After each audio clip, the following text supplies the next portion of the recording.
Hey everyone, what's going on? Joey Contino here, and just like that, the famous Stardust Nightclub is gone. Completely leveled. All of this done in roughly about 1 day. And so I figured let's go ahead and give you one final tour before they haul all of this out of here into a dump. Before we get started, make sure you subscribe, you turn on notifications, and you give this video a thumbs up, and a special thank you out to my patrons on patreon.com. It's because of them I can give you guys a tour in the rain of the demolition of the Stardust Nightclub. If you too want to support this channel and have your name at the end of the video, all you have to do is click the links in the description below. Anyway, let's get started.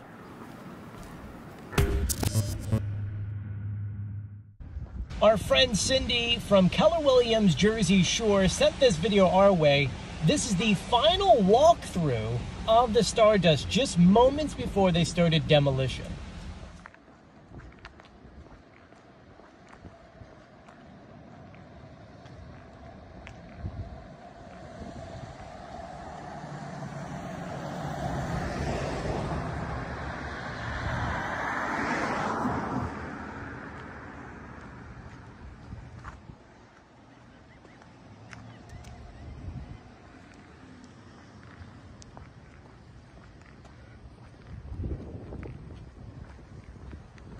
Just a quick little history before we get started. This building was built in 1963, and there have been so many famous performers in this place. You're talking about Chubby Checker, Temptations, you name it. If they were famous in that time period, they came and performed in this club.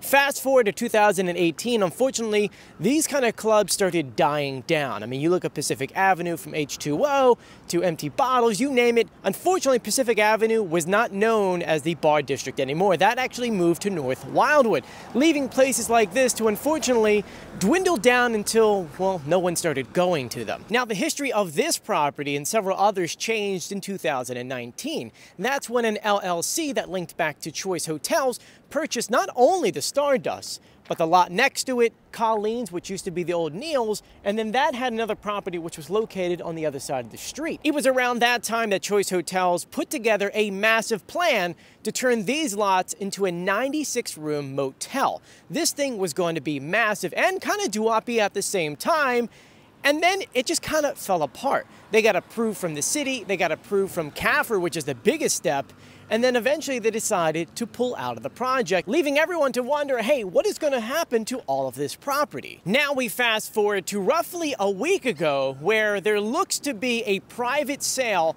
of all of these lots to a very well-known company here in the Wildwoods. Now, that company we're not going to talk about just yet, because right now they really haven't actually announced what they're doing with this. The only thing we saw out of City Hall was a permit for demolition, which they're currently doing. On Friday, in the middle of the rain, which is actually pretty good for demolition because usually there's a lot of dust that gets kicked up. In the rain, they knocked down the entire building and left it to this point right here. Only because, really, the rain has been really bad. Here in South Jersey, some areas got up to 5 inches of rain, so they kind of needed it to die down a little bit before they came back. Though we did know they were bringing up 6 dumpsters. Right now, there's 3 of them that are completely filled to the top. We're gonna get another 3 in the coming weeks. It was their original plan to level this whole thing out to be done by next Friday. They are expected to have 6 of these containers, but they're gonna need a lot more in order to get this whole thing cleared out. Now, I do have the drone with me. I don't know if the rain's going to stop, but right now let's do a little walk-around tour, and then if the rain does stop, we'll put the seagull in the sky. We are starting our tour at the lots, where you can see these 6 massive containers. This one back here has all the I-beams in them. One thing I have to tell you is that the owner of the Stardust, or at least the land, also owns this lot here. This is where Neil's and Colleen's were, and that building extended up to the Hurricane and then over there. So that 96-room motel could still fit here, whoever bought it, which they also own another part of this lot. So we're gonna walk down.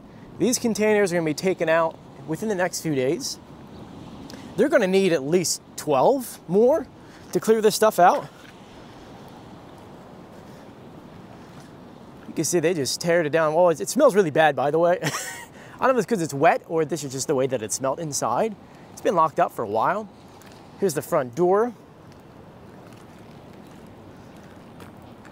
There really isn't much to look at, I'll tell you that. It used to be so many other colors. Before it was this color, because this is what the color ended up being, it was this color here. And there's a palm tree that was purple for some reason. The rain is starting to come down again, so I don't know if we're gonna be able to do the drone.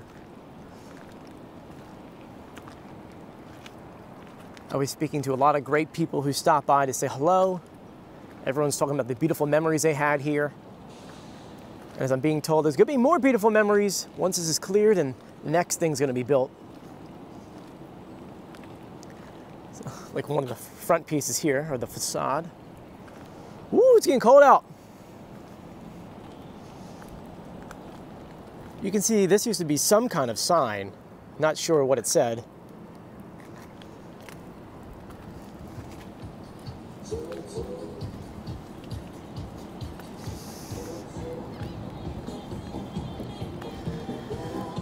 Someone asked me, did they save any of the signs on top? And no, but one of the neon signs was donated to the Historical Society, oh gosh, maybe 2 years ago?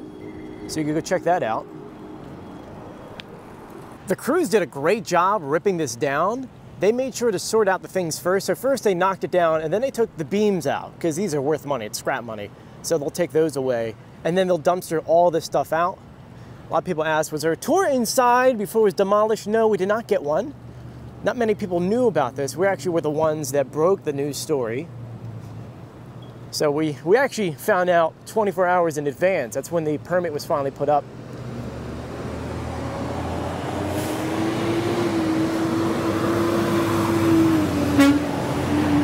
You can see all the twisted metal over here. Big beams, man. Woo! Some scrap money. Here is the opposite side of the building. Really nothing to look at. I know people are probably asking me, why don't you walk over to it? I have no plans of walking over there. Everything has a caution tape. But it does look strange seeing it like this. So there you guys go. Unfortunately, it was a little too rainy to get the seagull in the sky, but you got the gist of it. The one thing I have to add in, and I said it once, it smells awful. I mean, oh my gosh, this thing was locked up for many years, but I'm pretty sure it smelled really bad when it was a club. Now, I actually never went inside of this place when it was open. I was 21 when it was open, but I had no reason to go in. I'm not really a club bar guy. But I want to thank you guys for joining me. If you haven't done so yet, please subscribe, turn on notifications, and give this video a thumbs up. As always, I'm Joey, and I'll see you on the beach, which is this way. See you later. Bye.